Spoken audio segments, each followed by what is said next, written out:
अस्सलाम वालेकुम नाजरीन, आप देख रहे हैं KTV HD न्यूज़ और मैं हूं आपके साथ नीलम नवाब। आइए चलते हैं आज की इलाकाई खबरों की तरफ। खबर शामिल करते हैं हमारे ब्यूरो चीफ राना सलमान की रिपोर्ट के मुताबिक वजीर आला मरियम नवाज शरीफ की हिदायत के मुताबिक घर घर रमज़ान पैकेट तकसीम राशन करते हुए बस्ती लोधरा मलिक मुनीर अहमद, जनरल कौंसलर का बेटा मलिक शाहिद मुनीर अहमद, मेहर बशीर नंबरदार, मास्टर राव अकरम, मास्टर शाहिद हमीदुद्दीन हमीद, वईद वदीन यूनियन कौंसल मौट पीर वाह मोजिस तिब्बीहोत मेहर शरीफ अहमद लोधरा की दुकान पर तकसीम किया गया। अहले इलाका मरियम नवाज शरीफ वजीर आला का शुक्रिया अदा करते हैं। रमजान आप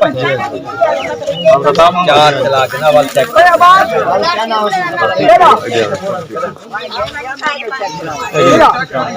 खलील अहमद देखो ले लेते हैं लाइव करो का सही रख गया।